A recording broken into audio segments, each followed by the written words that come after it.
सावित्रीबाई आपल्या हातात औक्षणाचं ताट घेऊन आपल्या दोन्ही सुनांचं स्वागत करते. माझ्या दोघी सुनांनो, आता तुम्ही या कलशाला ओलांडून लवकर आत या. काय आई, एका खोलीचं घर? तुम्हाला माहिती आहे ना मी किती श्रीमंत घरातली आहे. माझ्या आई बाबांनी किती रुखवत दिलाय. आता मी हे सगळं सामान कुठे ठेवणार? काय फरक पडतोय अगं? सासर एका खोलीचं असू दे नाही तर 4 खोल्यांचं, आपल्या सगळ्यांना एकत्रच राहायचंय ना. उफ, या गरीब लोकांना कसं समजणार ज्यांनी सगळं आयुष्य एकाच खोलीत काढलंय. असो रोहन, तू बेड इथेच ऍडजस्ट कर. बाकी सगळे सामान मी माझ्या घरी पाठवून देते. जेव्हा आपण मोठं घर घेऊ तेव्हा ते सामान आणूयात. सावित्रीची छोटी सून अंकिता तो बेड घरात ठेवते आणि आरामात आपल्या नवऱ्याबरोबर त्या बेडवर झोपते. तर दुसरीकडे मोठी सून आपला नवरा आणि सासू बरोबर जमिनीवर चटई घालून झोपते. अमित, मला माफ करा, माझे बाबा एवढे श्रीमंत नाहीत की ते काही देऊ शकतील. अगं मी तरी कुठे श्रीमंत आहे रेखा, आणि मला सगळं माझ्या मेहनतीनं कमवायचंय ना की सासूरवाडीकडून घ्यायचंय. त्या दोघांचं बोलणं बेडवर झोपलेल्या अंकिता आणि रोहन ऐकतात. अंकिता चिडून म्हणते, आ हा हा हा, आले मोठे आम्हाला ऐकवणारे. विसरू नका भाऊजी की तुम्ही बेरोजगार आहात, त्यामुळे मोठे असूनही जमिनीवर झोपताय. अगं अंकिता, तू कशाला चिडतीयेस? तो तर असंच बोलत होता. असू दे आई, मला माहितीये दादाला नेमकं काय म्हणायचं होतं ते. असेच काही दिवस जातात. आता छोटी सून आणि मुलगा बेडवर झोपायचे तर मोठी सून आणि मुलगा जमिनीवर झोपायचे. काही दिवसांनी पावसाळ्याचे दिवस सुरू होतात आणि त्यांचं छप्पर गळायला लागतं. उफ, अरे हे सगळं काय आहे रोहन? हे छप्पर बघ कसं गळतंय. अंकिता, अगं तुला सांगितलं होतं ना मी, आमचं घर खूप जुनं आहे, त्यामुळे दरवर्षी पावसाळ्यात असंच पाणी गळतं. आई, माझ्याकडची चटई पण ओली झालीये, असं मला नीट झोपता येणार नाही. रेखा, तू माझ्या बाजूला येऊन झोप इकडे, इथे पाणी नाहीये. वा आई, तुमच्या गरीब सुनेवर भारी प्रेम तू चाललंय आणि श्रीमंत सुनेचा तिरस्कार. आम्ही पण इथे एकत्रच राहतोय ना. तू बेडवर झोपलीयस म्हणून मी तिला असं म्हटलंय अंकिता. ठीक आहे रोहन, उद्या सकाळीच तू आपल्या बाजूची भिंत आणि छप्पर नीट करून घे. कसे बसे ते सगळे झोपून जातात, पण दुसऱ्या दिवशी अंकिता तिच्या बाजूची भिंत आणि छप्पर नीट करून घेते. त्याबरोबरच ती रंगही देऊन घेते. अंकिता, अगं तू काम करूनच घेत होतीस तर सगळ्यात छप्परची दुरुस्ती करायची ना. पैसे काही झाडाला लागत नाहीत. माझा नवरा दिवसभर काम करतो आणि मी त्याचा पैसा तुमच्यासाठी खर्च करू? असू दे आई, तुम्ही हिला काही बोलू नका. हिच्या बोलण्यावरूनच कळतं हिला आपल्या गरिबांचा किती तिटकारा आहे ते.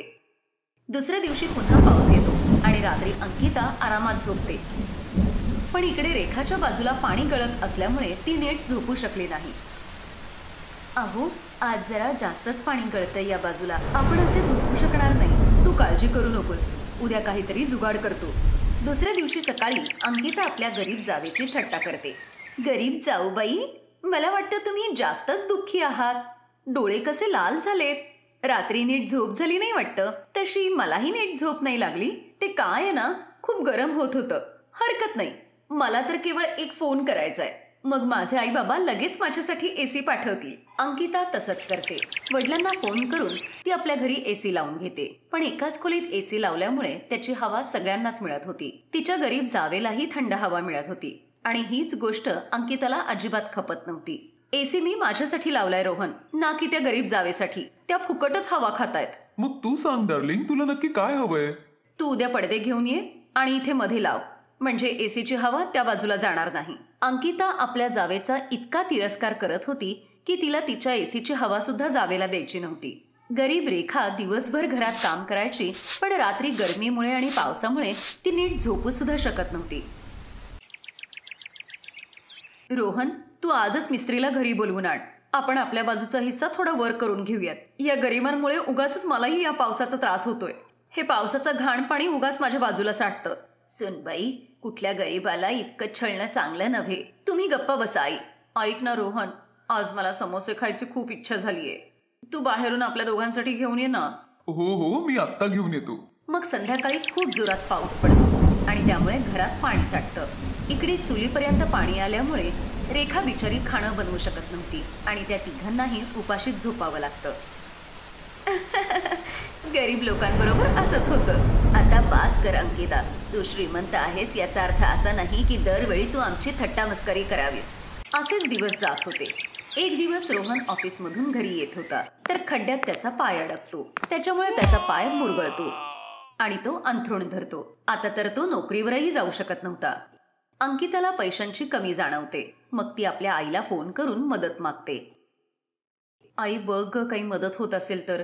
अंकिता, मी तुला आधीच सांगितलं होतं त्या गरीबाबरोबर लग्न करू नको म्हणून, पण तू माझं ऐकलं नाही. पण तरीही आम्ही तुझी खूप मदत केलीये.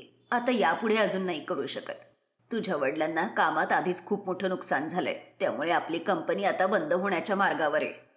पण आई, आत्ता मला तुझी गरज आहे, कारण याची नोकरी गेलीये. माफ कर पोरी, पण मी आता तुझी अजून मदत नाही करू शकत. एवढं बोलून अंकिताची आई फोन ठेवून देते. तेव्हाच अंकिताचा धीर आनंदाने घरी येतो. रेखा, आई, खूप आनंदाची बातमी आहे. मला एका चांगल्या ठिकाणी नोकरी मिळालीये आणि पगारही डबल आहे. अरे वा, ही तर खूपच आनंदाची गोष्ट आहे. खूप छान झालं बेटा.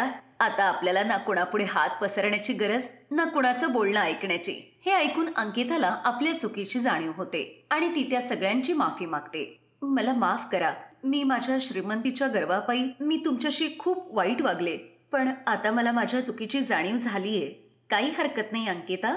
एका घरात 4 भांडी असली की आवाज होणारच. तुला तुझ्या चुकांची जाणीव झाली हेच खूप आहे.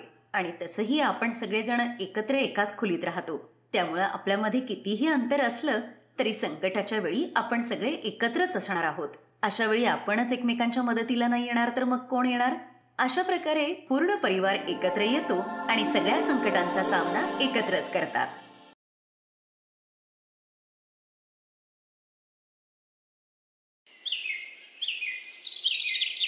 आज तर बिग बॉसचा फिनाले आहे आणि मी खूप आतुरतेने वाट बघतीये. नाही, आज तर माझ्या सिरियलचा एक तगडा एपिसोड येणार आहे. मी तर तोच बघणार आहे.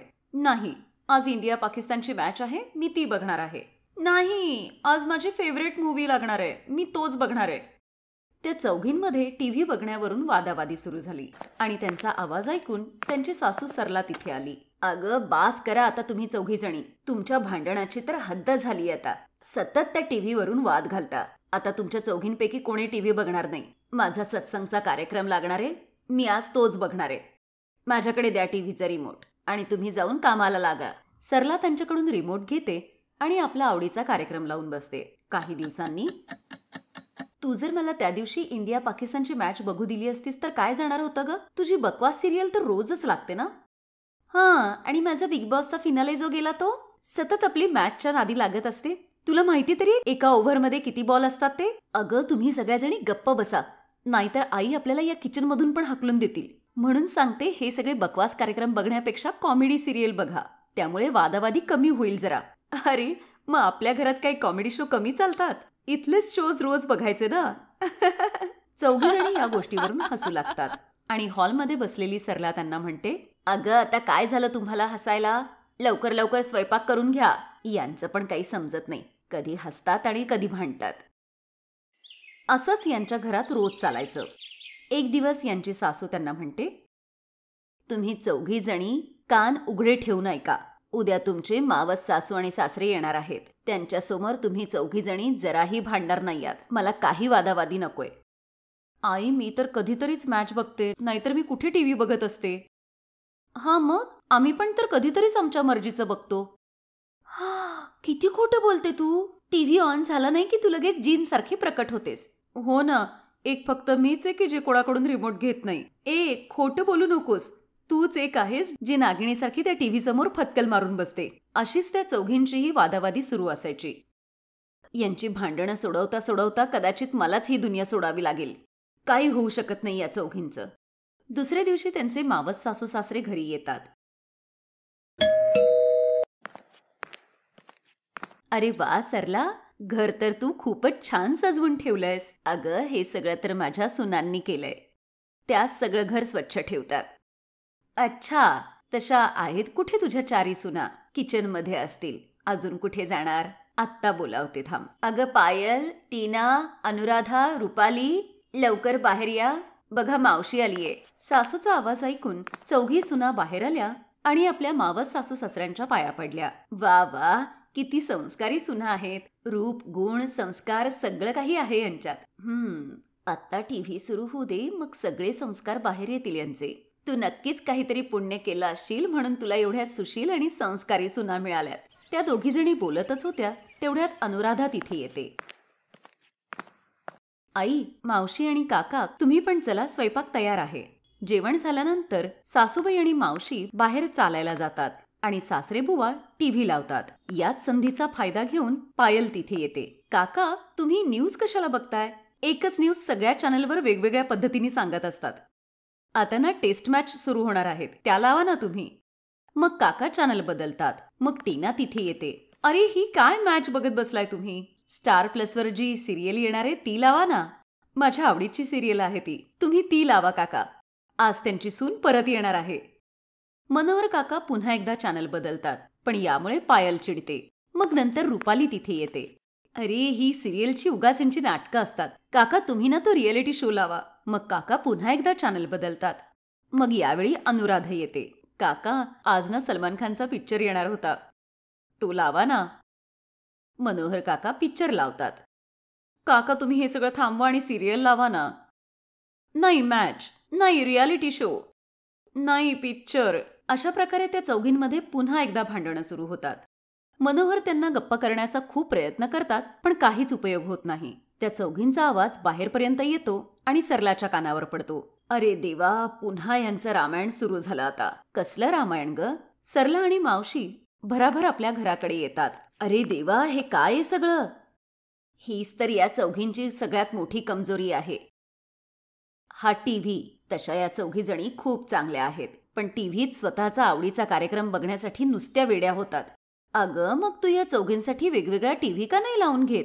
मी माझ्या अशोकला सांगून तुझ्या 4 टीव्हींची व्यवस्था करून देते. असं झालं तर बरंच होईल. त्याला सांग त्याच्याबरोबर बिलही पाठवून दे. पोरांना सांगून त्यांच्या अकाउंटला पाठवून देते. दुसऱ्या दिवशी मावशी काका आपल्या घरी निघून जातात आणि इकडे आता 4ही सुनांच्या खोलीमध्ये वेगवेगळे टीव्ही असतात. पण त्यांना तो टीव्ही बघण्यात आता मजा येत नव्हती. त्या काही ना काहीतरी मिस करत होत्या. दुसऱ्या दिवशी सरला आपल्या खोलीत होती तेव्हा तिला हॉलमधून ओरडण्याचा आवाज येतो. ती लगेच बाहेर येते. अगं, आता काय झालं तुम्हाला भांडायला? आता तर तुमच्या खोलीतच टीव्ही आहे ना? नाही आई, आता आम्हाला आमचा टीव्ही 20 मिनिटांपेक्षा जास्त बघण्याची सवयच नाहीये आणि न भांडता तर बिलकुलच नाही. त्यामुळे आम्ही याच टीव्हीवर बघणार. पण सगळ्यात आधी माझ्या मर्जीचं चॅनल लागेल. नाही, माझं नाही, मी माझ्या आवडीचं बघणार. मग मी काय तुमच्या सगळ्यांची तोंड बघायला आलीये? मी पण बघणार माझ्या आवडीचं. अगं, पण हे सगळं तुम्ही मला एवढा खर्च करायच्या आधी सांगायचं ना. पण या चौघींना भांडणातून फुरसत कुठे मिळत होती जे सरलाचं बोलणं ऐकतील? सरला बिचारी एक हात डोक्याला लावून एका हातात रिमोट घेऊन सोफ्यावर बसते आणि तिच्या 4ही सुना अजूनही भांडणच करत होत्या. Best buddies. हॅलो मित्रांनो, हा व्हिडिओ पाहिल्याबद्दल धन्यवाद. जर तुम्हाला हा व्हिडिओ आवडला असेल तर कृपया लाईक, सबस्क्राईब आणि कमेंट नक्की करा. आणि हो, शेअर करायला पण विसरू नका. अजून असेच मजेदार व्हिडिओ पाहण्यासाठी खाली दिलेल्या घंटीला दाबा. बघत रहा बेस्ट बडीज.